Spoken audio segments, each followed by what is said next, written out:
Alors, donc, merci Fabrice. Donc, je vais vous présenter les protagonistes de notre table ronde. Donc, effectivement, Fabrice a dit, je suis administratrice de la Fondation Descartes. Et dans le civil, je suis directrice de la communication du groupe Suez. Alors, je vous raconte ça parce qu'il faut que vous mesuriez l'empathie que j'ai avec le sujet. Parce que je dis toujours, moi, je suis éclairagiste, pas maquilleuse. Donc, cette phrase est à méditer pour la suite de nos discussions. Donc, l'objectif est de discuter sur quelle limite entre information et communication. Alors, pour ce panel, nous avons Anne Néo. Alors, Anne, tu es présidente et fondatrice d'ImageTech. ImageTech est un cabinet de conseil en communication et en affaires publiques. Très un grand succès. Je pense que si tous les clients d'Anne étaient cotés, je pense qu'on pourrait faire un nouveau indice du CAC 40. Donc, ça, c'est pour donner le succès du sujet. Mais surtout, ton cabinet a une particularité, c'est que les clients sont extrêmement fidèles. Je vois que les clients arrivent, ils ne partent jamais, et donc ça s'est développé comme ça. Donc ça, pour les étudiants, c'est une chose importante. Si vous lancez un jour dans le business, et la première recette, être fidèle, avoir des clients fidèles. Donc Anne a réussi dans ce domaine en plus. Donc voilà, Anne. Alors, ensuite, donc, je vais présenter toujours dans la partie communication Gauthier Piquet. Gauthier, vous êtes président de Publicis Media, vous êtes Chief Operating Officer de Publicis France. Alors, Publicis, difficile de présenter Publicis, le troisième groupe de publicité mondiale.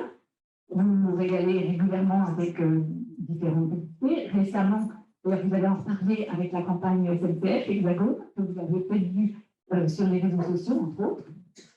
Voilà. Donc, nous avons notre partie média. Anne parle directement aux journalistes et Gauthier est plutôt sur la partie achat d'espace et nourrit les pages publicité des médias, quels qu'ils soient en ligne ou traditionnels.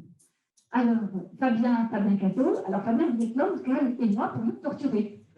Donc, on en reparlera. Vous avez très gentiment remplacé Vincent Ginet au pied levé et vous êtes chef du service éco de France Inter. Donc, vous pourrez nous parler parce que vous avez la tête entre le marteau et l'enclume un petit peu, faire de bonnes informations, mais pourtant avoir la pression de certains communicants, la pression ou la facilitation de certains communicants. Donc, vous nous parlerez de votre vie. Et ça nous intéresse. Voilà. Michael Nathan. Alors, Michael et Arnaud, vous avez quelque chose en commun, mais en tout cas, une que j'ai identifiée, c'est que vous êtes spécialiste sur la partie plutôt politique et gouvernement. Vous êtes directeur du service d'information du gouvernement, donc le nom est important, information du gouvernement. Et sur ce, vous avez beaucoup d'enjeux. Vous allez nous parler de reconnecter l'action du gouvernement et ce qu'on en perçoit. Donc, ça nous donne une préparation très intéressante sur le sujet et une version très grande de ce qu'on peut connaître dans l'entreprise. Et puis Arnaud, last but not least, c'est une question. Alors Arnaud, ça ne t'attendait pas d'être aussi le profil. Tu es un peu chez toi en fait. Tu es chez toi. Moi, je suis très contente de vous, mais tu es vraiment chez toi. Donc, professeur bien sûr à Panthéon-en-Sainte. Et tu es spécialiste de la communication politique. Et si tu acceptes, tu peux être aussi un peu le prévision de cette table ronde, fidèle à ta réputation. Et puis, comme ça, nous pourrons avoir un débat libre, ou politiquement correct, comme dans un domaine universitaire, on peut s'en affranchir. Voilà, et donc, c'est un très bon pour le débat. Voilà, donc la première question qui est le sujet, Arnaud, je vais te passer la parole. Donc, quelle limite entre information et communication? Là, vous avez toutes les parties prenantes intervenant sur le sujet. Très bien, merci beaucoup. Bonjour à toutes et à tous. Oui, effectivement, la tension entre information et communication, le moins qu'on puisse dire, c'est que ce n'est pas un débat neuf. Parce que il y a deux façons de voir les choses. On peut se dire c'est parfaitement complémentaire, et puis il y a l'autre façon de dire finalement il y a quand même des tensions entre ces deux dimensions, puisqu'il y a quelque chose qui serait de l'ordre de l'information, donc sous-entendu une certaine forme de neutralité, en quelque sorte, d'attention à la factualité, et puis la communication qui serait alors, si on est dans une version tension entre information et communication, qui serait du côté de l'influence, et donc de la façon de mettre en scène les choses, de porter le regard plutôt sur une chose que sur une autre, en peut-être oubliant certains éléments d'information de l'ordre qui sont défavorables, par exemple. Et donc, moi, j'aimerais me situer un petit peu dans cet élément de tension pour justement animer le débat, au sens où je pense qu'il y a en effet, dans la modernité politique liée à l'avènement de l'audiovisuel notamment, eu une montée en puissance de la professionnalisation de la communication. On forme nos étudiants à ça, hein, donc je ne vais pas crier au scandale, loin s'en faut, mais qui a abouti sans doute à créer des rapports de force un peu un peu différents par rapport à ce qui est, comment dire, le rapport de force qu'on pourrait attendre dans une démocratie entre, d'un côté, les médias, de l'autre côté, les hommes politiques et leurs communicants, et donc, du coup, les citoyens. Ce qui me paraît notable, c'est que l'information, elle est au cœur de la démocratie. Et qu'en effet, il n'y a pas de souveraineté électorale du peuple sans un accès à l'information. Et que cet accès à l'information, il passe à la fois par le gouvernement, c'est au gouvernement aussi, aux hommes politiques, de faire l'effort de faire connaître ce qu'ils font, et bien sûr aux journalistes de s'adresser aux citoyens, y compris parfois en allant gratter un petit peu du côté de ce que les politiques ne souhaitent pas, en revanche, rendre si transparent que ça. Pour des tas de raisons, y compris celles qu'on peut parfaitement comprendre. Et donc, dans cette tension entre information et communication, il me semble qu'on est allé très loin, grâce à cette professionnalisation, du côté, je ne dis pas de la manipulation, je ne suis pas du tout dans les tests complotistes, mais on est allé, à mon avis, très loin dans le rapport de force, et qui fait qu'il y a eu, à mon sens, une rupture démocratique dont on voit bien les frais aujourd'hui, c'est-à-dire défiance vis-à-vis du personnel politique, défiance vis-à-vis de la parole politique, etc. Hélas, les journalistes entraînés là-dedans avec, et que cette défiance, elle prend aussi racine justement dans le fait qu'on peut ressentir en tant que citoyen que parfois c'est de la com, vous voyez, c'est-à-dire au mauvais sens du terme, hein, au sens de finalement c'est, j'ai bien entendu, un maquillage. Alors j'ai mal entendu. Moi, c'est un éclairage. Non, mais justement, la com au mauvais sens du terme, c'est un maquillage, c'est ça que j'ai entendu, alors que justement, la communication doit être un éclairage, c'est bien ce que j'avais compris. Et donc, que justement, on va reprocher de faire du maquillage. Et que, à mon avis, cette crise démocratique s'est aggravée par le fait que, il me semble que collectivement, on peut dire qu'une partie de la réponse politique a été, face à cette crise de confiance et de démocratie, il faut faire encore plus de com, au sens mauvais du terme, une fois de plus, hein, je l'entends, c'est-à-dire au sens de, finalement, faire plus appel à l'effet d'annonce, aux effets d'emballage, qu'à la réalité matérielle des choses. Et il me semble que là, il y a une espèce de spirale qui s'est mise en place, qui est assez catastrophique, hein, parce que la défiance appelle la défiance, dès lors que, pour répondre à la défiance, on serait du côté de la com, que j'oppose à la communication comme éclairage, mais la com comme maquillage. Et donc là, je pense qu'on s'est mis dans une spirale extrêmement négative. Et ce, d'autant plus que les choses ont changé avec l'avènement d'Internet.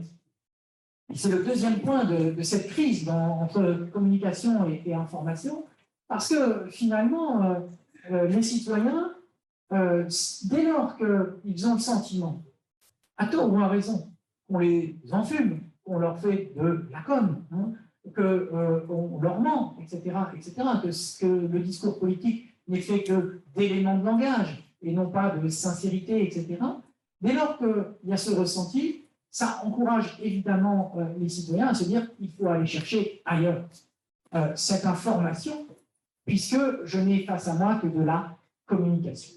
Et je termine tout là-dessus. Le fait est que ça ouvre la porte, c'est formidable, l'Internet à la liberté de la prise de parole, à la liberté de publication, à l'accès à des tas de supports nouveaux sur lesquels on peut aller chercher ce que l'on pense être les informations, mais malheureusement, tout le monde le sait ici, le pire côtoie le meilleur, on en a parlé dans les tables rondes de ce matin, et que tout ça contribue à destituer les figures d'autorité et les discours d'autorité. Et qu'on aboutit à ce que l'on connaît, c'est-à-dire une espèce de bouillie, de bouillie informationnelle, en tout cas de chaos informationnel, dans lequel il devient difficile de distinguer les choses. Et il me semble que, et j'en termine là, que justement, la bonne réponse à ça, c'est de réinstituer par des positions éthiques fortes, à la fois les lieux de la communication, à la fois le discours politique et à la fois le journalisme, la déontologie, etc. Et que si chacun ne fait pas cet effort de réinstituer ces figures d'autorité en positionnant bien très clairement les enjeux éthiques de la parole publique, alors on ne sortira pas d'une crise démocratique. Alors, je pense que Anne, tu es vraiment une bonne personne pour enchaîner. Donc, finalement, on peut une forme de se plaindre que la com serait trop professionnelle et qu'il y a un magma international. Et ça, je sais que ça va. Bon, j'allais à l'origine vous voler dans les plumes, mais je vais quand même vous voler dans les plumes. Mais votre conclusion me plaît et je partage complètement votre conclusion. Moi, ce que je voulais vous dire, c'est que je pense que ce qui s'est passé ces dernières années, c'est que la communication s'est considérablement professionnalisée, tandis que, pardon de le dire, mais l'information a perdu ses repères. Donc, je pense que le problème n'est pas forcément là où on le croit. C'est-à-dire que la communication, alors je parlerai plus de la communication économique, parce que en fait, il y a une dynamique de rigueur qui encadre le monde de l'entreprise et des institutions, en particulier les boîtes cotées en bourse, qui très sincèrement ne peuvent pas raconter de conneries parce que ça leur coûte très cher et qu'il y a des contrôles. Et je pense que maintenant, le mensonge est impossible. Moi, je vais vous dire, j'ai des tas de défauts, mais je pense que les journalistes savent que je leur dis pas forcément tout, mais que je ne leur mens jamais. Et c'est peut-être pour ça que depuis, puisque moi, ils m'achètent, je l'ai fondé en 88, la boîte prospère et marche, parce que nous ne mentons pas. Je pense que le mensonge est impossible. Après, je reprendrai l'image de Tiphaine. Moi, je dis toujours, mais c'est de la provoque. On peut se mettre un peu de rimel, il ne faut pas se botoxer. Voilà, donc voilà, parce que c'est pas la même chose et le rimel n'est pas un mensonge, c'est une mise en valeur ou en éclairage, comme dirait Tiphaine. Et là, il y a des limites très claires, etc. Je pense qu'il y a donc des outils de contrôle qui a considérablement professionnalisé ce métier et que d'ailleurs les médias ne s'y trompent pas et qu'il y a un rapport de confiance qui peut s'établir et c'est ça que je prouve, mais c'est pour ça que moi, il y avait une table ronde beaucoup plus polémique que la tienne organisée par Challenge. J'y suis allé parce que je pense réellement que l'univers des médias et des communicants doivent se parler et qu'on a le même intérêt. Alors, je pense que la communication politique est probablement un peu différente pour une raison toute bête, c'est que nous, en entreprise, on communique sur des faits, bon, et quand on communique sur des résultats, on ne peut pas dire n'importe quoi parce qu'il y a une sanction boursière. Moi, je travaille essentiellement avec des boîtes cotées. La communication politique, et on voit bien que c'est beaucoup plus émotionnel, communique sur un projet d'avenir. Donc, c'est moins tangible et c'est moins dans le long terme. Moi, quand j'ai quitté la politique pour aller dans l'entreprise, ce que j'ai adoré, c'est la relation long terme. C'est-à-dire que tu ne dis pas de conneries, on te croit, on te fait confiance et ça dure. Tandis qu'en politique, il y a une sanction immédiate, mais il n'y a pas une sanction de long terme. C'est-à-dire que si tu as raison, mais que tu ne le dis pas au bon moment, tu es mort. Enfin, il y a une temporalité différente. Alors, quant à la révolution numérique, je suis d'accord avec vous, ça a considérablement bouclé le monde de l'information. Il y a énormément de canaux de diffusion, qui en soit une bonne chose, mais il y a tous les avis-val. Moi, je dis toujours en riant, s'il s'agit de parler Danone n'étant pas mon client, je peux parler de ça. S'il s'agit de parler d'un yaourt Danone, le communicant de Danone est discrédité. On se dit, ben non, il va nous raconter des conneries. Bon, les dirigeants de Danone, pareil. Vous êtes un prof de médecine, spécialiste de la diététique et tout. Ben on se dit, vous avez été acheté par Danone. Bon, vous êtes la mère Michu qui n'a pas supporté son yaourt parce qu'elle l'a acheté 3 mois après, périmé. Je dis n'importe quoi, mais vous voyez bien la provoque que je fais. On va vous écouter sur les réseaux sociaux. parce que vous expliquerez que le fameux yaourt vous a rendu malade, et votre information aura exactement la même valeur dans cette espèce de tsunami que sont les réseaux sociaux, que celui de quelqu'un de compétent. Donc l'information est devenue une marchandise et c'est un monde qui est peu régulé. Donc c'est un sujet d'ailleurs, on a une espèce de commercialisation du mensonge et de fake news, complotisme et tout. Donc quand vous communiquez maintenant, vous êtes obligé aussi de prendre en compte en amont le facteur de déformation que les réseaux sociaux vont engendrer. Donc, alors la pandémie, c'est une illustration parfaite. Hein. Alors, je jette la pierre à personne, mais enfin, en gros, la com a essayé de reposer sur l'expertise de chercheurs. Les médias ont cherché des nouveaux chercheurs à chaque fois et des nouveaux savants parce qu'on en avait marre de voir les mêmes têtes. Les types eux-mêmes ne savaient pas où ils en étaient. Les réseaux sociaux vous expliquaient qu'on pouvait laver ses légumes à l'eau de Javel. Vous comprendrez que je fais volontairement de la provocation, mais c'est quand même des choses qui se sont passées. Et on est arrivé à une espèce de maelstrom où là-dedans, et c'est pas, je ne défendrai pas le gouvernement, mais les malheureux, ils sont retrouvés à essayer de, ça c'est votre route, c'est très bien, mais à essayer de mettre un peu de rationalité dans quelque chose qui ne l'était plus, avec foisonnement d'informations et pas forcément de ligne directe. Donc moi, la seule chose que je veux dire, c'est qu'on ne peut pas, je pense que les communicants sont les meilleurs alliés des journalistes, et c'est là où je vous rejoins, à condition que chacun fasse son boulot avec rigueur, avec professionnalisme et avec éthique. Et pas en ayant, moi ça c'est mon dada par rapport aux journalistes, pas en ayant décidé, en ayant une thèse, de mettre les faits dans la thèse qu'ils ont dans la tête avant d'arriver. Voilà. Et donc, et je pense que sur la durée, si on veut exercer, mais c'est vrai pour les journalistes comme pour les communicants, correctement et durablement notre métier, eh ben, il y a une relation de confiance à établir, une relation de respect, peut-être même pas obligé d'aller jusqu'à la confiance, mais de respect qui passe par l'éthique, ça c'est sûr. Je vois que votre heure est arrivée. Alors, je voudrais préciser juste que je n'ai pas dit tout à l'heure, mais qui m'a beaucoup impressionné quand on a discuté, c'est que normalement, on dit des gens qui pantouflent, c'est-à-dire qu'ils sont dans le service public et qui partent en privé. Et vous avez eu le courage inverse, vous avez été dans le privé et vous êtes parti dans le public. Oui, mais il va repantoufler. Non, alors parfois, on est un peu cliché, ça peut arriver. Ne vous laissez pas troubler, c'est Arnaud. J'ai bien compris la répartition des rôles. J'ai cru que vous étiez top. Oui, effectivement. Moi, je suis un pure player de la communication institutionnelle et publique, puisque j'ai travaillé effectivement essentiellement dans le privé avant, pendant 20 ans, dans des entreprises de différentes tailles internationales et beaucoup sur des sujets digitaux avant de travailler au SIG. Et d'ailleurs, ça me permet de faire une petite aparté, mais je pense que c'est important, parce que c'est une confusion qui a lieu tout le temps. Donc, le service d'information du gouvernement, c'est une administration. Et c'est assez compliqué, c'est assez ténu, mais il faut faire cette différence. C'est une administration, donc nous, on fait la communication, bien sûr, à partir de… on communique sur les actions du gouvernement, mais au sens de l'institution. Donc, on ne fait pas de la communication politique. On fait de la communication sur les politiques publiques, ce qui n'est pas tout à fait pareil. Et ça n'est pas qu'une différence sémantique, ce n'est pas qu'un jeu sémantique que j'utilise ici.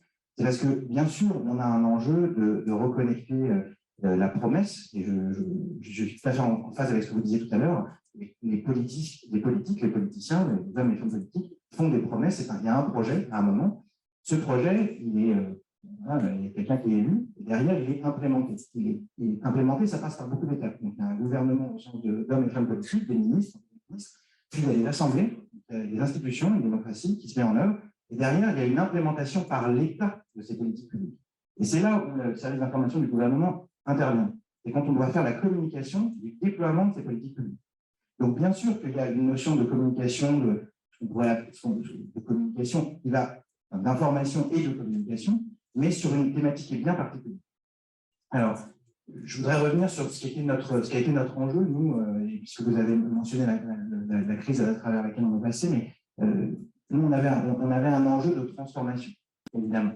Le service d'information du gouvernement, c'est une administration qui existe maintenant depuis un certain nombre d'années, qui avait besoin de se transformer, qui avait besoin d'être modernisé. Donc, on est venu avec ce mandat, qui était un mandat de transfo profond, avec un objectif qui était de reconnecter, de connecter, je ne sais pas, en tout cas de reconnecter les audiences avec la parole institutionnelle. Cette parole institutionnelle, elle avait de plus en plus de mal à passer. Je ne reviens pas sur le magma informationnel dont on a parlé, je ne reviens pas sur les fake news. Tout ça, c'est le contexte. Mais on avait un vrai choc, une vraie difficulté et un manque de légitimité à trouver notre chemin. J'utilise une métaphore, ce n'est pas la métaphore du maquillage, mais nous, notre sujet, c'est quand on a commencé à se poser des questions là-dessus, c'était de dire en fait, l'information que l'on va diffuser, elle a plus de chances de ne pas trouver son chemin jusqu'à l'audience que de la trouver. Et donc, si on a plus de chances de ne pas la trouver, c'est que quelque part, on n'a pas les bons canaux, on n'a pas la bonne façon de faire. Ça, c'est quelque chose de nouveau. Les résidents étant jeunes, ils ne voient pas l'évolution. Oui, je pense que c'est très récent et c'est lié à plein de phénomènes, à effectivement la multiplication des acteurs, les réseaux sociaux, les chaînes d'information continue. Tout ça joue un rôle. Je jette évidemment la responsabilité sur personne en particulier. Je fais le constat de ce phénomène. Et dans ce système-là, comment on trouve le chemin? Et évidemment, parce qu'on a eu la crise Covid, mais avant, on a un peu oublié, mais on a eu une autre crise assez majeure d'un point de vue de la communication, c'était la crise des Gilets jaunes, bien sûr.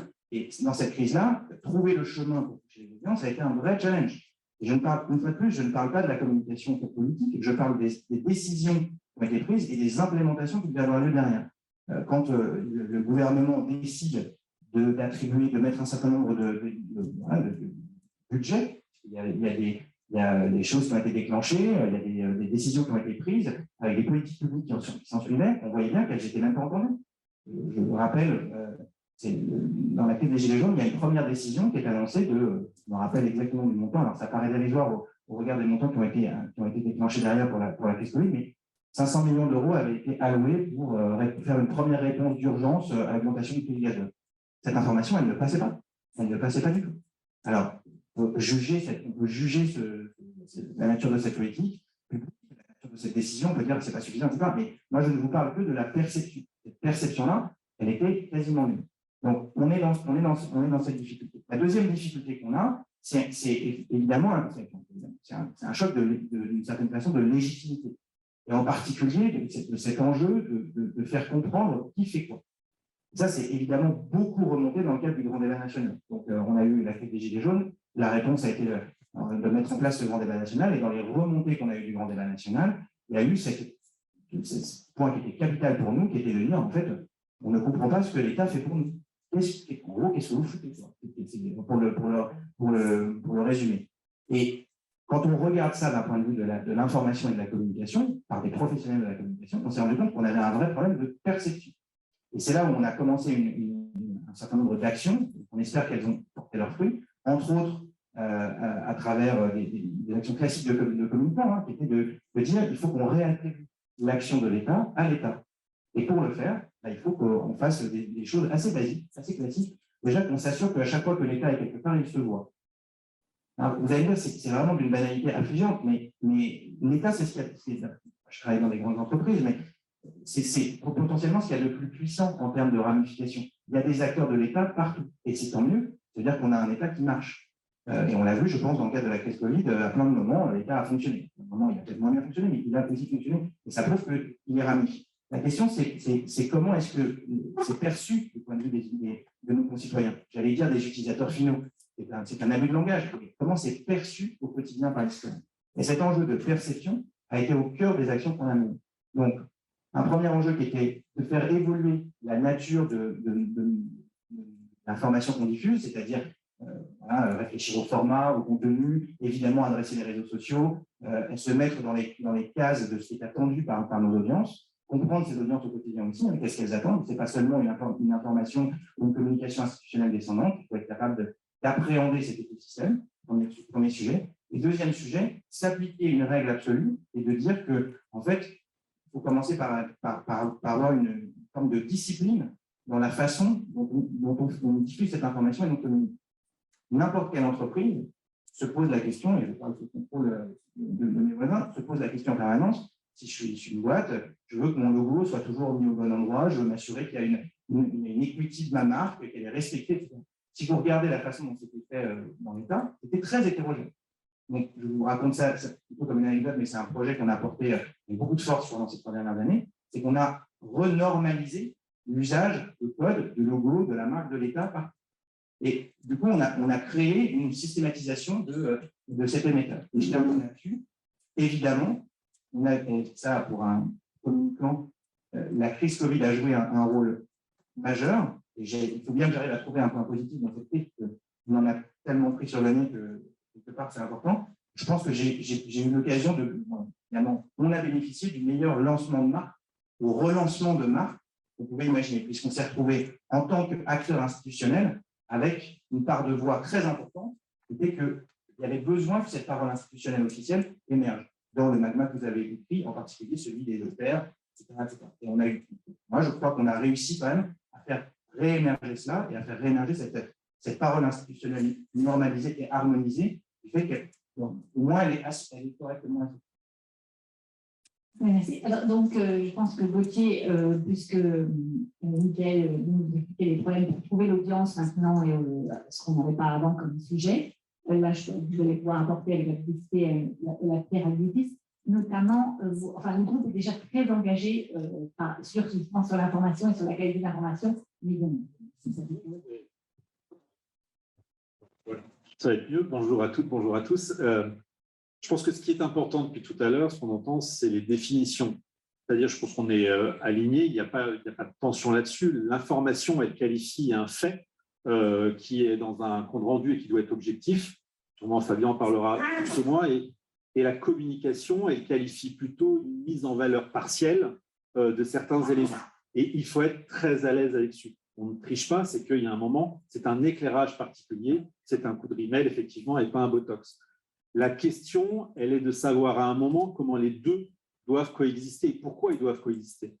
Je rappelle un point important, la communication, elle permet à l'information de vivre. Le marché de la communication, en France, c'est 33 milliards, le marché de la publicité, c'est 15 milliards. Si cet investissement n'était pas là, malheureusement, le citoyen, le consommateur n'aurait pas accès à une information de qualité et n'aurait pas accès à une démocratie de toute façon. Donc, il y a un rôle et une utilité de la communication sur l'information.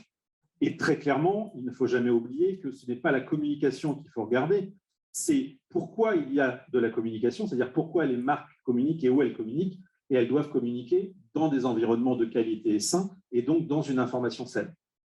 La vraie, et c'est vrai qu'il y a une dualité, c'est la question de comment distingue-t-on aujourd'hui la communication dans un monde qui est gouverné par des médias de l'émotionnel et de plus en plus de la rapidité, et de l'autre côté, comment œuvrer dans une communication qu'on souhaite plus rigoureuse, plus éthique, dans un monde, qu'il faut le reconnaître, l'est de moins en moins, puisqu'il est absolument hors de contrôle, puisque nous ne sommes plus maîtres aujourd'hui de l'information. Et c'est tout le problème. Alors, clairement, comment faut-il œuvrer ? Il faut œuvrer tout simplement en ce que la communication soutienne l'information. C'est-à-dire que la communication, elle est responsable de l'information de qualité. Je le disais économiquement, mais comme Anne le disait extrêmement bien, par aussi sa rigueur et son professionnalisme. Et c'est un point très important. Alors, heureusement, la communication est un secteur extrêmement régulé. On ne peut pas tout dire en communication, et heureusement. Et la France est un pays sur lequel il y a, au niveau mondial, le plus de régulation. Et c'est à un point très positif. La régulation aide. Et c'est la régulation qui nous permet à un moment de distinguer logiquement qu'est-ce que communication et qu'est-ce qu'information. En presse, on va appeler des publics communiqués, on va avoir à un moment des programmes courts, mais ils vont être identifiés publicitaires et autres. Maintenant, est-ce que le monde est parfait ? Réveillons-nous, le monde, il est absolument parfait, pas parfait. Tout n'est pas rigueur, tout n'est pas discipline, et c'est tout le problème. Certaines communications sont beaucoup trop liées à l'information, et certaines informations sont des alliages de communication. Et c'est ça qui pollue à un moment le seul juge de paix qui est le citoyen et le consommateur. C'est lorsque le citoyen et le consommateur ne se retrouvent plus entre information et communication qu'il y a une totale débâcle. Et ça, c'est l'enjeu majeur. Alors, le dernier point sur lequel je finirai, c'est qui est le point sûrement aujourd'hui pour nous le plus important dans l'univers de la communication, c'est nos devoirs et responsabilités. Je disais, on doit soutenir l'information, mais on doit surtout lutter contre la désinformation. L'information de qualité, c'est celle qui doit résister, c'est de celle qui doit rester, c'est celle qu'il faut qu'on nourrisse. Malheureusement, on est dans un monde, comme je disais, de technologie, qui nous amène de plus en plus, elle me disait, de fake news, de sites complotistes et de grands problèmes. Et que, vous savez, aujourd'hui, l'information publicitaire, le monde de la communication, l'investissement publicitaire, on le traite en les millièmes de seconde. Je dépense des millions en un millième de seconde. Je n'ai pas de temps à réfléchir. Oui, mais c'est toute l'industrie. On n'a pas le temps à un moment de se dire où va-t-on investir. Parce qu'on investit sur des contenus et on investit sur des audiences. Or, toute la problématique, elle est là. C'est d'investir sur des audiences, mais de ne pas savoir ce qu'ils vont pouvoir lire.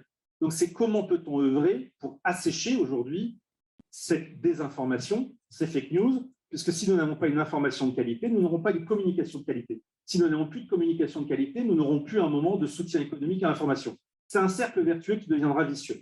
Donc, tout l'enjeu, c'est d'assécher clairement les fake news. Il y a un très bon rapport qui est le rapport Bronner, qui a été remis au président de la République il y a quelques temps, sur lequel on a œuvré, qui vraiment, j'encourage tout le monde à le lire, qui est un rapport sur lequel qui met en exergue à un moment les obligations aussi du métier. C'est pour ça que je dis que nous avons des devoirs et de la responsabilité, de devoir à un moment mieux œuvrer, d'œuvrer aussi avec les technologies, de travailler avec les plateformes, de travailler avec les institutions qui peuvent nous aider à reconnaître ce qui est fake news et donc d'éviter cet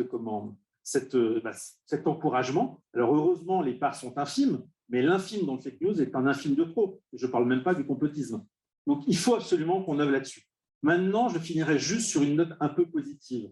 Entre communication et information, on est en 2022, on n'est pas en 81. C'est-à-dire que la démarche de progrès dans tous les métiers, qu'elle soit de l'information ou de la communication, a été énorme. Heureusement, les communicants sont aussi des citoyens.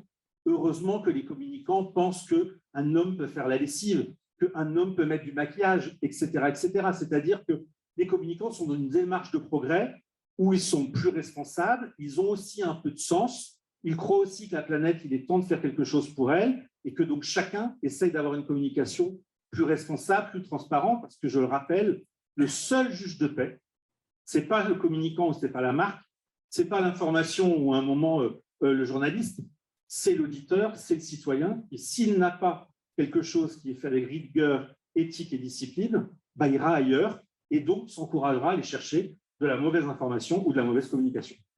En parlant d'auditeur, merci pour le lien. Alors, Vu des rédactions, évidemment, tout ça fait écho. Si vous me permettez, Tiffaine, de commencer sur une note peut-être un peu personnelle, il se trouve que j'ai 40 ans aujourd'hui. bon anniversaire. Près de la moitié passée dans des rédactions écrites et audiovisuelles.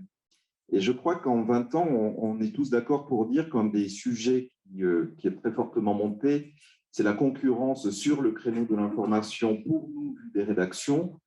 On commémorait les attaques du 11 septembre 2001. Il y avait à l'époque une chaîne d'info LCI.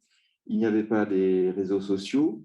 Et il y a depuis, évidemment, pléthore de médias plus ou moins institutionnels, plus ou moins alternatifs, des pure players, des médias d'opinion, des marques et des entreprises qui deviennent elles aussi leurs propres médias. Et un paysage qui s'est considérablement morcelé. Et face à cette tendance lourde qui n'a certainement pas terminé d'évoluer, il me semble que pour nous, journalistes, un des défis qui se posent pour les 10 ou 20 prochaines années, c'est celui de la crédibilité, c'est celui de faire en sorte qu'une information estampillée journaliste soit lue et qu'on lui prête du crédit au milieu de ce qu'on a appelé bouillie, magma, et qui effectivement pose question pour nous dans les rédactions. Comment se différencier? Comment apporter une valeur ajoutée à l'auditeur qui, quand il allume France Inter pour parler de mon média, est sûr de trouver une information sur laquelle les journalistes ont fait leur travail, ou du moins ont fait leur travail le mieux possible.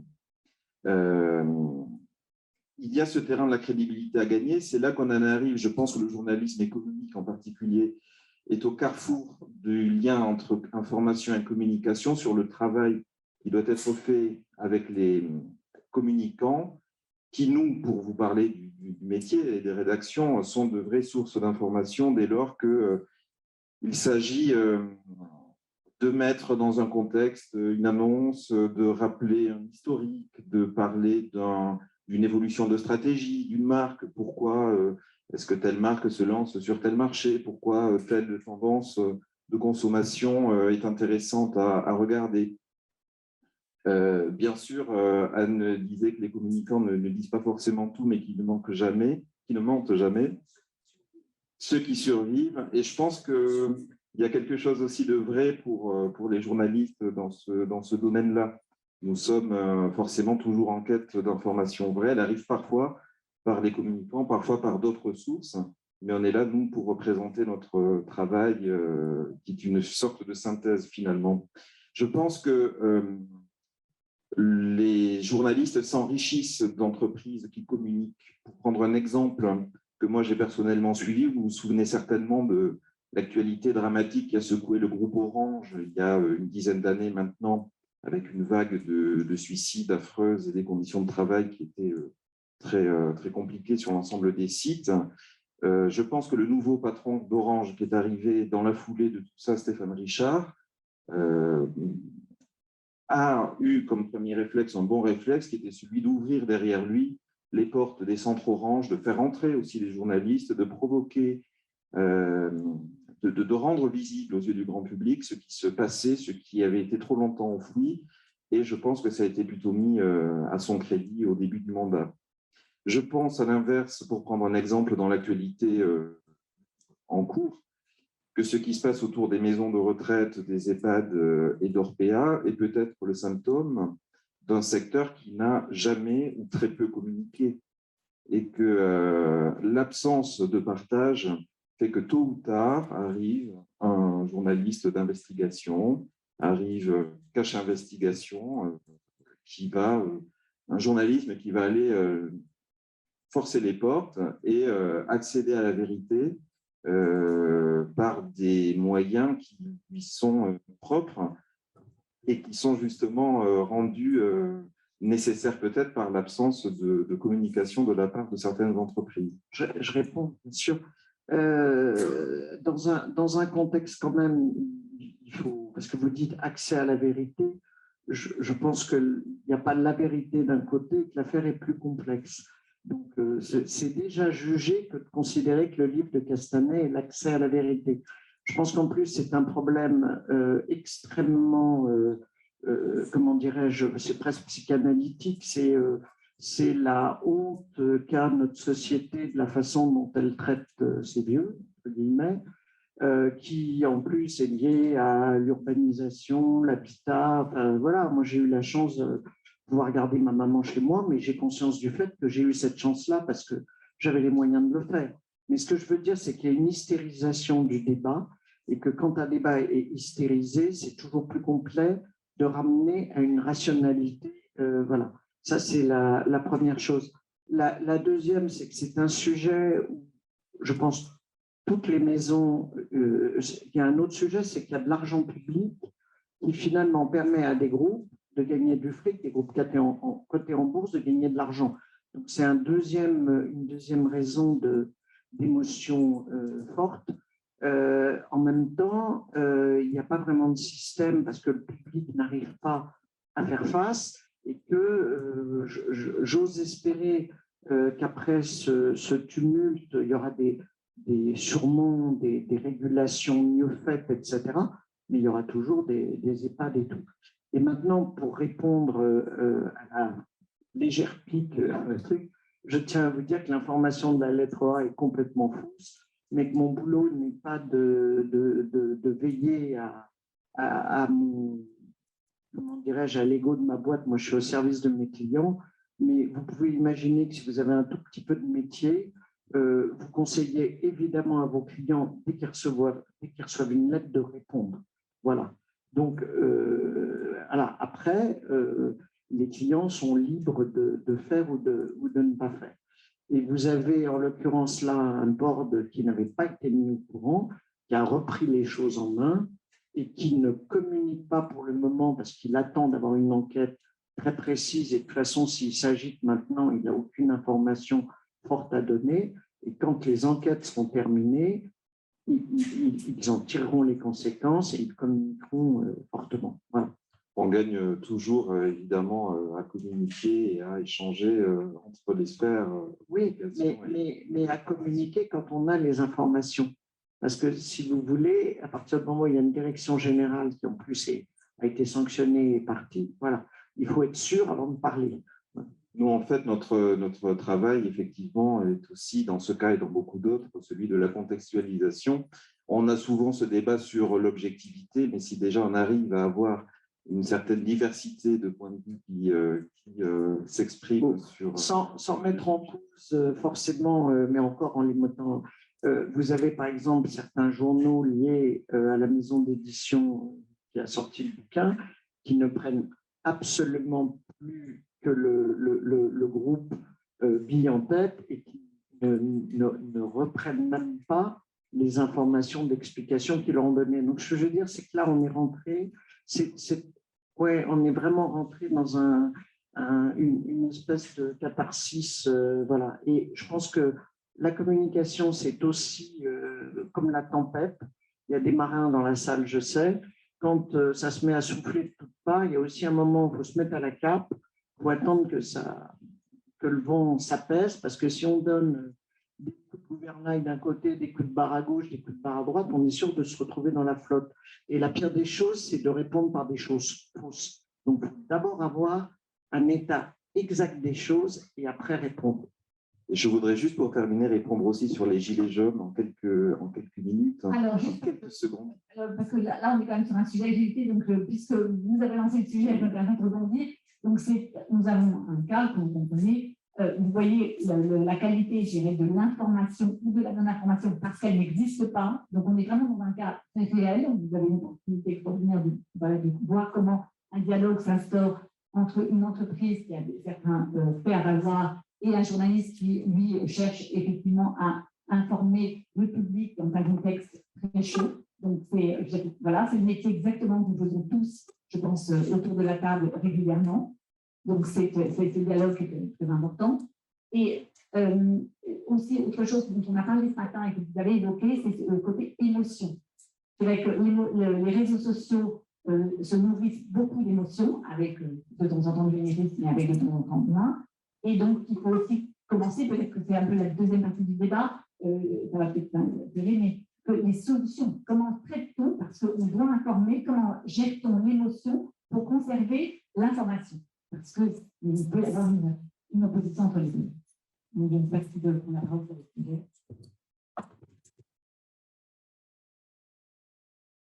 En fait, sur la question de l'émotion, je la traduirais plus par la question du temps. Et elle va rester sur le débat des maisons de retraite, c'est-à-dire que l'information est face à l'urgence de l'audience. Elle doit apporter une information éthique, vraie, vérifiée, mais parce que c'est un sujet d'actualité ici, la communication a une autre urgence. Les deux ont une urgence de rigueur, il y a une urgence de temps court et il y a une urgence de temps moyen, pas de temps long, mais on va avoir une communication sur un même sujet qui va être une communication d'avoir, comme le disait Anne, des éléments cadrés, structurés, parce que le pire est d'avoir dans cette émotion une fausse information communiquée qui rejerait une information contre à un moment la parole des personnes incriminées. Donc en fait, ce qui est compliqué dans l'émotion, c'est de comprendre l'espace-temps. Et l'espace-temps, c'est ce qui nous détruit avec cette plateforme, l'ensemble de cet univers numérique. C'est qu'on peut avoir, évidemment, on pourrait se dire que les journalistes peuvent prendre le temps, mais soyons honnêtes, le temps n'est plus chez nous. Parce que l'information, moi j'adorais qu'elle ne soit tenue que dans les mains des journalistes, cette information, mais ce n'est pas le cas. Et en fait, toute la problématique, c'est comment doit-on œuvrer entre l'information de rigueur, la communication de rigueur, qui est une communication ici, avouons-le, de réponse, mais qu'il faut rigoureuse, transparente et surtout fiable, à une information qui doit être aussi de la part des journalistes fiable et de rigueur, mais qui va être d'un temps plus court, à surtout ce qui ne va pas être fiable. C'est ça qu'il faut comprendre en fait dans l'émotion, c'est que vous avez un troisième pan qui est inexistant, qui est entre nous, mais qui est partout, qui est cette fausse information, qui sera plus rapide, plus directe, lue par énormément de personnes, crue par énormément de personnes. C'est exactement ce que Michael racontait tout à l'heure, ou Anne, sur l'eau de Javel et les légumes. Et c'est ça qu'il faut réussir aujourd'hui à faire, c'est-à-dire que bien évidemment, l'information va un peu se dire, il est temps que vous communiquez aux communicants. Les communicants vont dire, attendez, nous, on doit faire plus attention et faire attention à ne pas régénérer. Et en même temps, l'information dire, oui, mais moi, j'ai le fantôme qui, en plus, va avoir potentiellement des revenus publicitaires parce que les technologies, les plateformes, pour l'instant, on n'arrive pas à assécher tout ça. Donc, le cercle, il devient vicieux. Si je peux me permettre, je pense que je ne voudrais pas qu'on ait une vision trop irénique des choses, parce qu'il y a quand même aussi une part de responsabilité chez certains professionnels de la communication, à travers tout ce qui est ce que mes collègues historiens des sciences américains appellent les marchands de doute. Ça veut dire qu'on sait très bien que, hélas, il existe même aux États-Unis des cabinets de communication qui ont pignon sur rue, hein, et qui vous disent écoutez, vous avez un problème, vous avez une crise, mais pas de problème, je vais vous aider et je vais créer un brouillard de confusion très lié justement aux émotions, aux a priori, etc. Et ils pensent, et je pense que c'est une erreur tragique, et je crois comprendre que vous pensez la même chose que moi de ce point de vue, qu'ils pensent pouvoir se sortir de l'ornière en intégrant un nouveau brouillard de confusion qui, le jour où il sera révélé, sera encore pire que tout. C'est-à-dire que finira, j'allais dire, le travail. Ils croient se sauver et en fait, ils sont en train de planter le dernier clou dans le cercueil, je pense, hein, en termes d'image de marque, etc. Et il me semble qu'il y a quand même, et qu'en plus, exactement comme de mauvais journalistes finissent par malheureusement rejaillir sur l'image que l'opinion publique peut se faire de l'ensemble de la profession de journaliste.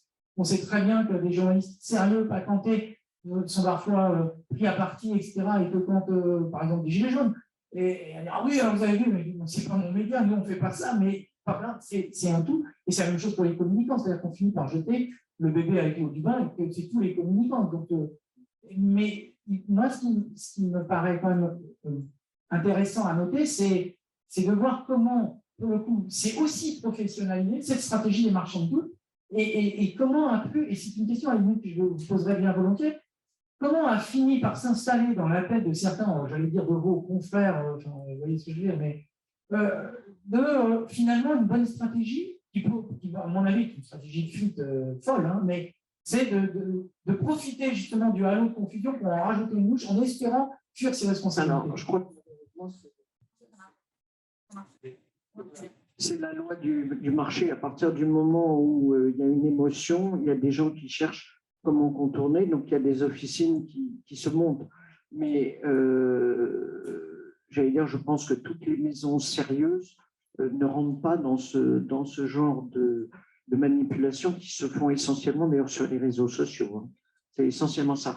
Non, moi je voulais juste rajouter, c'est une porte ouverte, mais c'est quand même vrai pour les journalistes. Je pense qu'ils ont aussi un problème de rapport au temps.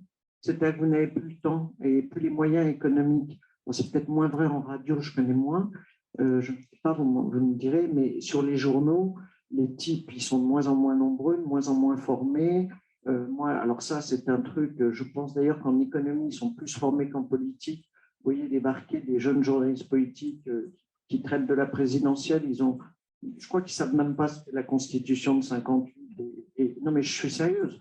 Il y a un niveau d'inculture ou d'acculture par moment qui est angoissant et qui fait la différence. Donc, je pense qu'il y a une différence qui se fait chez les journalistes, de même que chez les communicants, à la fois sur la compétence, mais dans votre métier, il y a quand même un problème économique qui compte aussi.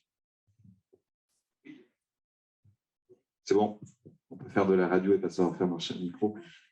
Non, mais effectivement, je rejoins sur l'idée que les médias, c'est un pluriel très globalisateur et que bien sûr, il y a beaucoup de manières de pratiquer la profession dans des cadres économiques effectivement plus ou moins contraints, avec des confrères plus ou moins expérimentés et tout ça varie beaucoup. Je voulais juste faire un petit mot sur les Gilets jaunes tout à l'heure, parce qu'on parle beaucoup effectivement de la vérité ou des vérités de chacun, mais il y a aussi le sujet de la connaissance pour moi, qui est important entre information et communication, et c'est notre affaire à tous. Les Gilets jaunes l'ont montré, la pédagogie de l'économie dans un pays qui finalement méconnaît les problématiques économiques, autant macro public que les entreprises qui sont souvent vues quand il y a des plans sociaux ou autres, ou des restructurations, des transformations des reconversions comme les grands méchants, entre guillemets. Je trouve, alors c'est France Inter qui parle, mais peut-être que c'est plus large, c'est une vraie mission de service public, la pédagogie de l'économie, et je pense que pour le coup, on est tous dans la même barque, parce que les médias font partie d'un certain nombre d'élites visées dans des rassemblements, des manifestations, dans un discours. Les marques, certaines marques, des entreprises statutaires, les employeurs le sont aussi, les politiques. Et je crois que c'est un sujet sur lequel nous devons tous, pour le coup, se retrouver et travailler ensemble. Le mot politique qui arrive, résonner dans l'oreille. Oui, je dirais qu'en plus de tout ce qui a été dit, il me semble qu'il y a un sujet de réflexe, en fait, et de création de repères. On est dans un environnement qu'on a tout décrit, très bien, avec toutes ces complexités, avec des enjeux multiples, de formation, entre autres, mais et une satellisation des audiences. Mais ce qu'on a constaté dans le cadre de la crise Covid, typiquement, et je pense un des points positifs, c'est à un moment, il y a eu, on a commencé à créer des repères. Alors oui, les experts ont posé un certain nombre de problèmes parce qu'eux-mêmes étaient perdus, mais ça c'est indéniable, et c'est pas tellement mon sujet à moi, mais en revanche, typiquement, ce qui s'est passé pour les médias officiels, le site internet du gouvernement, au centre de l'institution, les réseaux sociaux du gouvernement, tout d'un coup, sont devenus des canaux d'information officiels, et c'est devenu un sujet qui s'est mis à avoir du poids. Je vais vous prendre un exemple. On a évidemment des collaborations avec les plateformes, nombreuses, qui sont des collaborations commerciales pour certaines, puisque évidemment, tous les ministères font de l'achat média, font de la communication. On a ces relations avec ces plateformes, mais on n'avait pas vraiment réussi à passer ce cap. C'est-à-dire qu'il fallait avoir une approche partenariale, commencer à essayer de se dire que là, il fallait dépasser le sujet, construire des relations d'une nouvelle nature. À un moment, face à l'urgence, et nécessité fait loi, face à l'urgence et à la complexité de la crise Covid, ils ont joué ce jeu de dire, OK, en fait, on va promouvoir l'information officielle. Et promouvoir l'information officielle, c'était dire où se trouve l'information officielle au sens de là où on a toutes les informations et toutes les décisions du gouvernement. C'était un vrai sujet. Alors, c'était un vrai sujet puisqu'on était arrivé à un stade où, c'était inédit, mais quand on commence à dire aux gens qu'ils n'ont plus le droit de sortir de chez eux ou alors dans des configurations très particulières, et quand je dis on, ce n'est pas le service d'information du gouvernement qui dit, c'est il y a une décision, il y a une loi, etc., etc. Mais il faut que tout le monde joue son rôle de dire, en fait, l'information officielle, elle est là. Parce qu'effectivement, l'information non officielle, elle s'y empare avec ça, elle l'a transformée. Alors oui, on a eu l'eau de Javel sur les légumes, on peut aller beaucoup plus loin. Hein. On a eu des trucs beaucoup plus hardcore qui sont sortis, on a eu des choses beaucoup plus difficiles. Donc la désinformation, la manipulation de l'information, qui pouvait avoir d'ailleurs des objectifs qui étaient autres. Hein. On a de la manipulation de l'information qui sort sur des tendances comme ça, mais on a aussi des manipulations de l'information qui ont des objectifs beaucoup plus difficiles. Enfin, je veux dire, avec des tentatives d'ingérence, des licences qui s'opposent sur ces sujets-là. Hein. Il n'y a qu'à regarder récemment, il y a quand même une crise entre un certain nombre de pays en Europe, qui déclenche des réactions de désinformation. Bref, tout ça pour vous dire que ces réflexes, je pense qu'il faut qu'on continue à capitaliser dessus. Ce n'est pas que l'information officielle au sens du gouvernement, c'est, je pense, les points d'information officielle qui sont relayés par un certain nombre d'acteurs qui sont, d'une certaine façon, qui ont des systèmes de contrôle autour d'eux. Et ce point qui a été mentionné par Gauthier tout à l'heure sur la régulation, on a tendance à oublier à quel point l'écosystème français est régulé et réglementé. On est singulier de ce point de vue. Non, mais vous avez raison. Le seul truc, c'est que, et c'est le drame des réseaux sociaux, c'est l'anonymat. C'est-à-dire que vous dites une horreur, moi je dis une horreur, on est identifié et identifiable. Le problème de l'anonymat des réseaux sociaux, c'est je dénonce, donc je suis, et puis ça plaît aux gens. Ça n'aime être pire qu'un cesse. Enfin, les jeux, les gens sont contents. Donc je ne sais pas si on se posait... on arrive à votre dada, mais c'est la régulation, comment on fait pour réguler la parole sur les réseaux sociaux, et ça n'est pas aisé. Alors, j'ai passé la parole. Oui. La salle peut commencer à réfléchir à des questions. On aura quelques minutes pour les questions pour la salle. Donc, si vous avez des questions. Tu posais la question des solutions. On en a abordé. Oui, un petit peu. Si j'essaye de recycler ça un peu plus globalement, il me semble que, alors moi, l'interprétation que je fais du chaos informationnel et des fake news, donc, qui sont par exemple une des manifestations, je le prends comme pour moi, quelque chose de plus large que ça, c'est-à-dire un signe très fort de défiance vis-à-vis de tout ce qui est figures instituées de sachants. C'est-à-dire que ceux qui sont censés savoir et dans lesquels, et qui correspondent à finalement une vision qu'on a profondément ancrée, une vision verticale, hein, c'est-à-dire qu'il y a le savoir descendant. Or, il me semble que la crise que nous vivons aujourd'hui, du point de vue de la confiance et de l'information, et quelles que soient les figures que vous représentez ici, hein, la communication publique et gouvernementale, le journalisme, les communicants en général, et je me mets dedans encore professoral, moi aussi je suis figure de sachant, etc. Eh bien, et on peut ajouter les experts, hein, au sens large. Il y a, à mon sens, il y a une crise profonde de la confiance vis-à-vis de ces figures de sachants qui sont instituées dans une verticalité descendante. Voilà, ben, les autres, vous ne savez pas, vous ne connaissez pas, vous n'êtes pas informés, je vais vous dire. Or, profondément, les choses ont changé avec l'avènement de l'Internet. Parce qu'avec l'avènement de l'Internet, il y a deux éléments, alors on pourrait dire deux croyances, mais en tout cas, c'est deux choses qui sont très solidement ancrées maintenant. Il y a l'idée qu'on peut accéder soi-même à l'information. Et d'ailleurs, le grand slogan des complotistes, c'est « faites vos recherches vous-même hein ». En oubliant que ce n'est pas parce qu'on a accès à un document qu'on sait le lire, qu'on sait comprendre les conditions dans lesquelles il a été fabriqué, etc. Je prends l'exemple très simple du gilet jaune qui nous dit, vous voyez, l'Institut Pasteur a breveté le SARS-CoV-2, vous voyez, c'était un... Alors que, bon, bref, il ne sait pas lire parce que c'était qu'un brevet en matière génétique.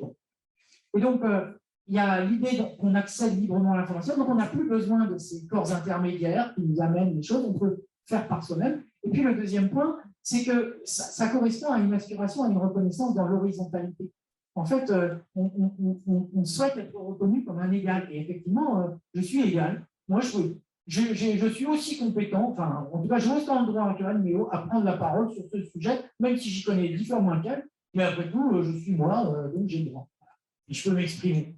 Et sur cette base-là, le désir de reconnaissance, j'allais dire égalitaire et donc horizontal, à mon sens, si je schématise un peu, je dirais que la crise que l'on connaît aujourd'hui, c'est la crise du point de rencontre entre cette verticalité des savoirs, des figures instituées d'un savoir descendant, et cette aspiration profonde à la horizontalité. Et à mon sens, c'est là que j'en viens à l'idée de solution, je pense qu'on ne fera pas l'économie, ni vous ni moi, et dans toutes ces figures, moi par exemple, vis-à-vis du savoir partagé avec les étudiants, parce que moi, un de mes potentiels concurrents, c'est Google, hein, parce que si je dis un truc, les étudiants, ah, une pièce, en 1970, excusez-moi, je me trouvais, donc ils en savent, entre guillemets, autant que moi, parce qu'ils peuvent vérifier, fact-checker tout de suite ce que je raconte, etc. Donc, je m'inclus là-dedans.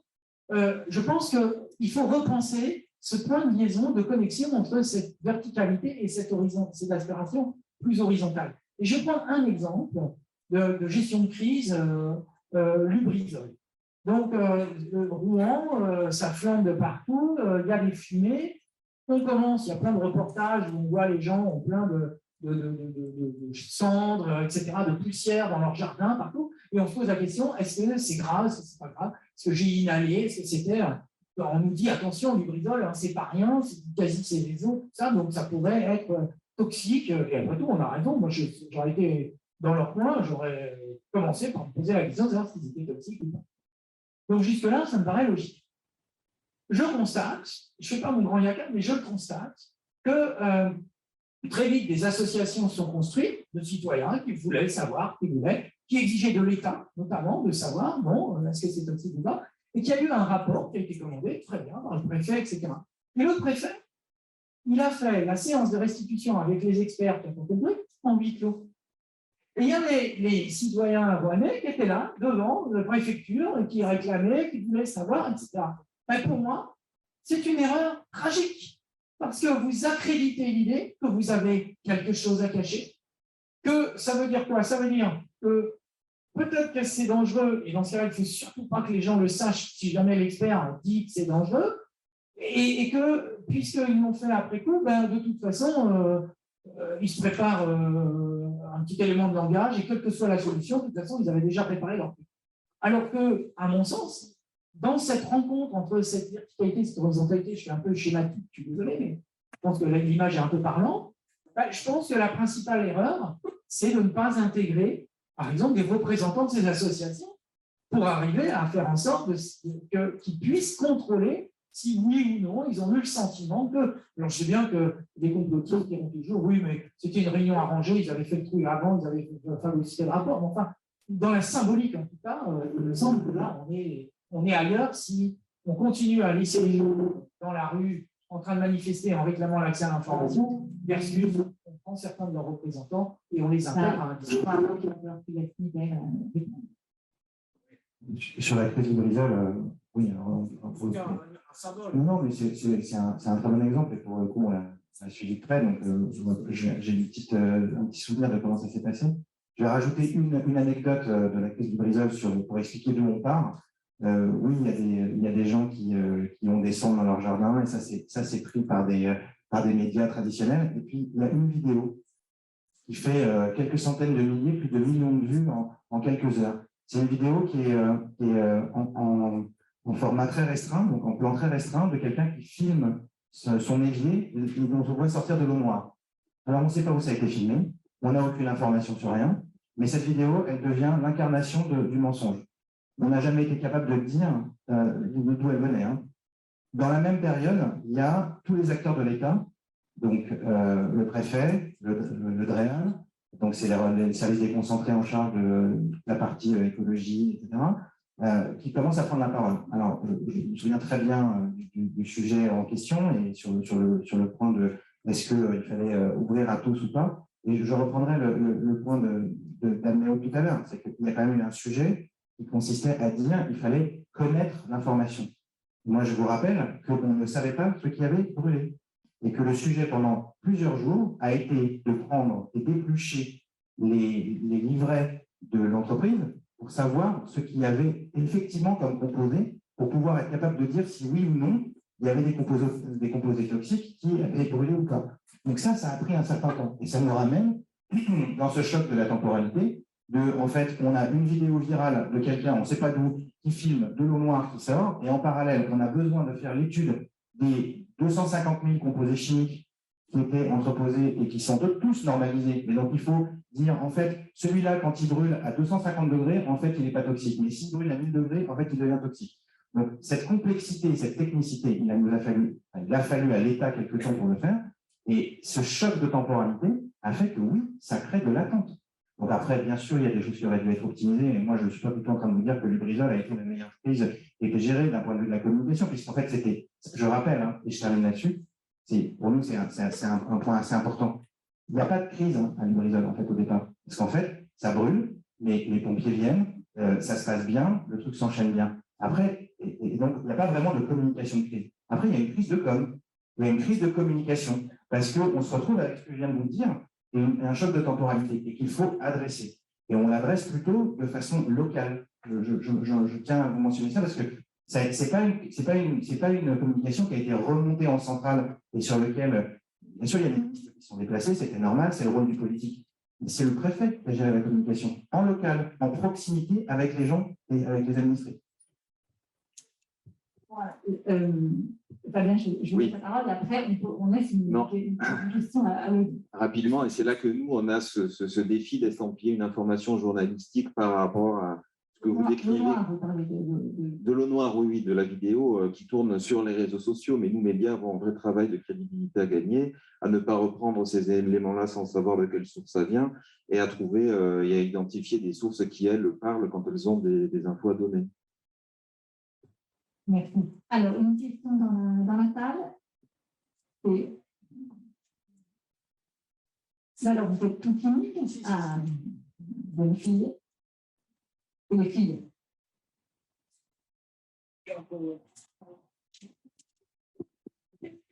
Bonjour, merci beaucoup pour ce débat. Alors moi, ce n'est pas vraiment une question, c'est plutôt une remarque. On a parlé d'Orpea et du journaliste Victor Castanet et de son ouvrage Les Fossoyeurs.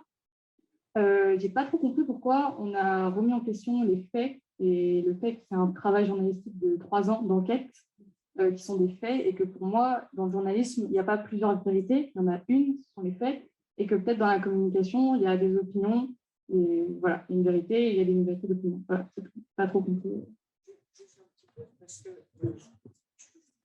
Aussi, on peut faire un livre demain En plus, le journaliste n'est pas, j'allais dire, c'est pas Dominique Seux, François Langlais, enfin, je prends vraiment chez vous. Voilà. Ce que je veux dire, c'est que c'est un journaliste indépendant et peu connu qui a écrit un livre qui donne sa vérité, mais il faut analyser les faits du livre. C'est ce qui est en train d'être fait, et par les pouvoirs publics qui font leurs enquêtes, IGAS, etc., et par l'entreprise elle-même qui, si elle pensait qu'il n'y avait aucun dysfonctionnement, serait tout de suite montée au créneau, mais qui prend en compte le truc et qui analyse. Mais ce n'est pas parce que quelqu'un écrit dans un livre quelque chose que c'est vrai. Et là, je ferai appel quand même à une chose indispensable dans la vie, qui est le sens critique. Voilà. Donc, ce n'est pas parce que c'est écrit que c'est vrai. Voilà. Après, il y a sûrement des choses vraies, il y a sûrement des choses fausses, et c'est là-dessus qu'il faut démêler le dossier. Ce n'est pas la même chose que d'avoir un système pour rationner les couches des personnes âgées et les laisser mourir, et d'avoir des dysfonctionnements humains qu'il y a dans toute société, dans tout problème, et qui simplement là ont une dimension affective lourde. Il ne fait pas que ça, parce que par exemple, il a été auditionné au Parlement, il est venu avec des documents internes à la société. Par exemple, tout ce qu'il raconte sur le rationnement alimentaire, le nombre d'euros par repas, y compris dans des EHPAD qui coûtaient un bras, quoi. Je veux dire, donc, il y a des challenges. Donc, il me semble quand même que, enfin, ce que vous venez de dire destitue la figure du journaliste. Vous avez dit, oh, il n'est pas si connu, il est indépendant, c'est dans un livre. Moi, je trouve que c'est assez dangereux là, ce que vous faites, parce que vous l'êtes en train de destituer de sa figure de… Non, je dis simplement que ce n'est pas parce qu'on écrit, qu'on affirme quelque chose que c'est vrai. Je dis qu'il y a des enquêtes en cours, qu'attendons les enquêtes en cours, que l'entreprise elle-même… Que ce soit un journaliste qui mène cette enquête pendant 3 ans… Ah, mais je trouve ça normal. Non, parce que… Non, parce que je vais vous dire, autour de ce bouquin, il y a plein de mythes. Je ne sais pas moi-même ce qui est vrai et pas vrai. Il y a des gens qui vous expliquent que ce livre avait été fait à l'origine par des gens persuadés que Xavier Bertrand allait gagner la primaire. Et donc, le bouquin, moi, je me méfie de toutes les thèses complotistes, donc je ne vais pas les acheter. Mais sachez qu'autour du livre, il y a un halo de choses qu'on raconte. Je ne sais pas, moi, je ne sais pas la vérité, je ne sais pas les choses. Je pense, en mon âme et conscience, qu'il y a sûrement des problèmes dans ces établissements-là. Reste à savoir si c'est des problèmes humains, de faillite humaine, ou des problèmes de système. Après, c'est là-dessus qu'il y a des études de mener. Et le journaliste, par exemple, moi, je l'ai pris, et ce n'est pas grave et ça n'a aucune importance, en flagrant délit de choses fausses. Par exemple, disant qu'on a été appelé en communication de crise, on n'a jamais été le signe que les gens ont peur. On n'a pas été appelé en communication de crise. On avait des gens qui travaillaient avec eux de mon entreprise. On travaillait avec eux depuis longtemps. On a juste, voilà, on n'a pas été appelé sur la crise. Ça n'a pas d'importance. Mais ce que je veux dire, c'est que il n'a pas vérifié. Hein, il n'a pas appelé pour vérifier. Alors, je suis désolée, je ne voudrais pas qu'on parle spécifiquement de ce cas-là qui est vraiment dans l'actualité, parce qu'on essaie de réfléchir sur le temps long et sur les solutions. Et là, vous avez la mécanique, je ne connais pas le dossier, donc je ne m'exprime pas du tout dessus. En revanche, la mécanique d'une spirale de communication est toujours la même. Et dans ces moments-là, on a parlé des faits. Tant qu'on n'a pas les faits, en fait, on est très limité pour communiquer.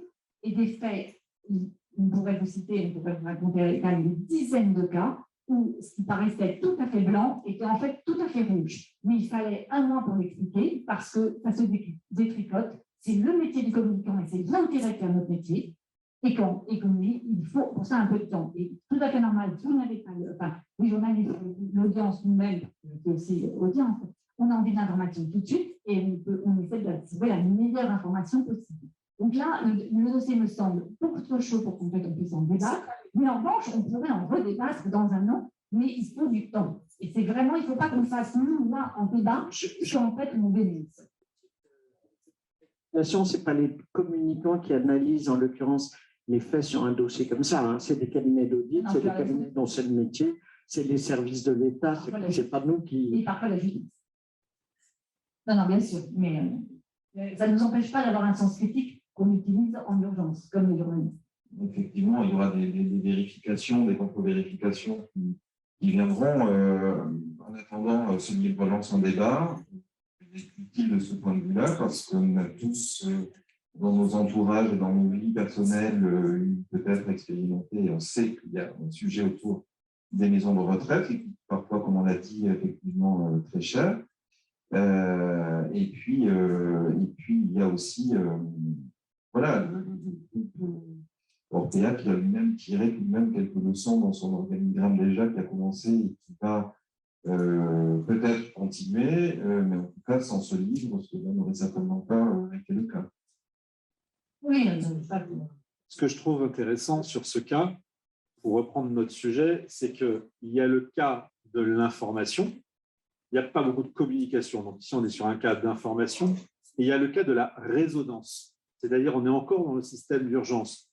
Il y a un livre écrit, des faits dans un livre. Il y aura une réponse, sûrement dans un temps X. Ça, c'est ce que l'on a en termes d'émission. Et puis, il y a tout le reste, tout ce qu'on peut lire, tout ce qui n'est pas régulé, tout ce qui n'est pas écrit par un journaliste, tout ce qui est dit par Madame Michu qui a mangé son yaourt 3 mois après, etc., etc. Ou ce même monsieur qui a lavé ses légumes. Et c'est ça, en fait, qui est intéressant dans la gestion de la communication et de l'information. Tout à l'heure, vous posiez les solutions, parce que je pense que c'est vraiment le terme entre la discordance qu'on peut avoir de temps en temps entre information et communication, c'est la régulation. Pourquoi, à un moment, se donne-t-on autant de pression sur les journalistes, sur leur travail, sur l'information des communicants, sur la régulation? Et c'est juste, clairement, je l'encourage, cette régulation. Je pense que cette réglementation nous permet de justement pas être dans des systèmes américains ou autres, où on peut encore trop dire. Mais de l'autre côté, c'est dommage de voir qu'il y a une information, une caisse de résonance d'informations non vérifiées, non contrôlées, qui est cette voix qui parle et qui va plus savoir que le journaliste et qui va dire « oui, mais alors moi, je sais que dans ma maison de retraite, dans le sud de la France, c'est différent » et qui va avoir des centaines et des centaines de millions de vues sur des plateformes ou des centaines et des centaines de millions de téléchargements. Toute la question, c'est comment réguler les informations de qualité, la communication de qualité et ce qui n'est pas contrôlé. Sachant que la communication de qualité ne peut partir que d'informations certaines. Voilà. Et tant que vous n'avez pas d'informations certaines, vous pouvez juste gérer l'émotion, plus ou moins bien en fonction des tripes de chacun. Mais la communication intelligente ne se fait que sur des bases sûres. Peut-être pour rebondir là-dessus, pour sortir un peu d'Orpea et généraliser à l'information. Oui, de toute façon, Fabrice m'a fait des signes désespérés. Je pense qu'on est. Voilà, on est en phase. Rapidement, effectivement, ce travail de communication sur l'information fiable, il est important. En gros, moi, vu des rédactions, il y a 3 types de communicants, pour faire simple. Il y a ceux qui ne communiquent pas ou qui font barrage et qui bloquent toute communication. Il y a ceux, au contraire, qui donnent du contenu, qui permettent de mettre dans le contexte et qui donnent des éléments. Et puis, il y a ceux qui, moi, messages peut-être précis dans un brouhaha beaucoup plus vaste. Et ça finit souvent par se retourner contre la qualité de l'information elle-même. Donc, vive la communication appuyée sur l'information. C'est une très bonne conclusion. Merci à tous.